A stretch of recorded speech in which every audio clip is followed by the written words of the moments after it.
Pendekatan adalah suatu langkah rasional untuk mempelajari suatu objek tertentu. Pendekatan yang digunakan untuk mempelajari perbandingan administrasi negara harus merupakan langkah-langkah yang konkret yang menjelaskan ilmu perbandingan administrasi negara dalam berbagai perspektif. Dengan adanya pendekatan, permasalahan dapat diketahui dan ditemukan solusinya. Menurut Ukasra, untuk studi perbandingan administrasi, pendekatan lingkungan atau ekologis dapat dipergunakan karena ketiganya merupakan rangkaian yang berkesinambungan di antara elemen-elemen yang berhubungan, saling bergantung satu sama lainnya, dan saling berinteraksi. Selain itu, ketiga pendekatan tersebut pun mengarah pada kebulatan yang utuh sehingga dapat membentuk rantaian kombinasi yang saling berhubungan. Ukasa 1987 menjelaskan beberapa pendekatan sebagai berikut. 1. Pendekatan sistematis. Pendekatan sistematis mendasarkan administrasi sebagai sistem perbandingkan. Sistem-sistem yang dibandingkan adalah sistem yang terdapat dalam administrasi negara. Misalnya, perbandingkan sistem administrasi negara menganut monarki dengan demokrasi, negara maju dengan negara berkembang, negara kecil dengan negara yang besar wilayahnya, negara yang menganut sistem presidensial dengan parlementer. Yang kedua, pendekatan ekologis. Pendekatan ekologis memperhatikan interaksi antar faktor administrasi dengan alam sekitarnya atau lingkungan suatu negara. Faktor-faktor administrasi yang dapat dipertimbangkan dengan cermat meliputi politik, sosial, ekonomi, budaya, keamanan, teknologi, dan pertimbangan geografis. Lingkungan merupakan rantai yang saling berkaitan.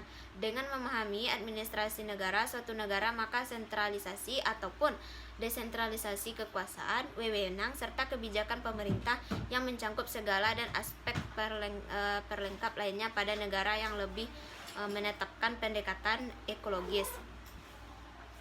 Yang ketiga, pendekatan yuridis. Pendekatan yuridis adalah pendekatan untuk memahami administrasi negara dalam perspektif persoalan yang berhubungan dengan administrasi negara, tidak terlepas dari konstitusi ataupun peraturan perundang-undangan yang berlaku.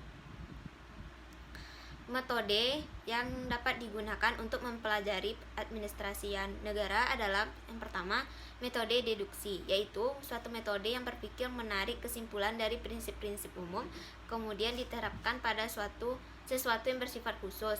Yang kedua, metode induksi, yaitu metode berpikir dan menarik kesimpulan dari prinsip-prinsip khusus, kemudian diterapkan pada sesuatu yang bersifat umum. Yang ketiga, metode dialektika, yaitu metode berpikir menarik kesimpulan melalui 3 tahap jenjang, yakni tesis, antesis, dan sintesis. Ukasa Marta Dijkstra menjelaskan bahwa metode induktif dan deduktif sering dipergunakan oleh ilmu pengetahuan pasti dan alam. Cara-cara yang ditempuh oleh metode induktif pertama bertitik tolak dari persoalan-persoalan yang khusus, kemudian diambil kesimpulan yang bersifat umum. Metode induktif lebih mendahulukan fakta-fakta konkret dan menunjukkan ciri-ciri khususnya yang lebih menonjol dari fakta itu, bukan mengagendakan premis tertentu. Dari kenyataan fakta khusus diambil kesimpulan yang berlaku umum.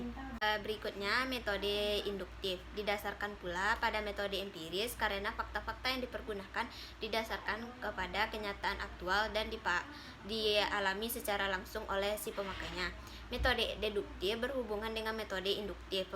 Si pemakainya metode deduktif berhubungan dengan metode induktif bahkan tanpa peran serta metode metode deduktif tidak dapat dipergunakan karena kedua metode ini bersifat komplementer, saling melengkapi. Dengan metode ini, cara pengambilan pembuktian melalui nilai, jalan pemikiran, dalil-dalil atau anggapan dasar sebenarnya telah dianggap sebagai sesuatu yang mutlak. Dengan menggunakan metode deduktif, setiap objek yang akan diuji coba, unsur-unsur, struktur, fungsi, serta sifat-sifat diproses terlebih dahulu melalui penguraian yang cermat dari bagian-bagian objek tertentu. Konklusi dari hasil pemikiran analisis ini akan dibuahkan sifat khusus sehingga kemungkinan salah satu keliru sangat kecil.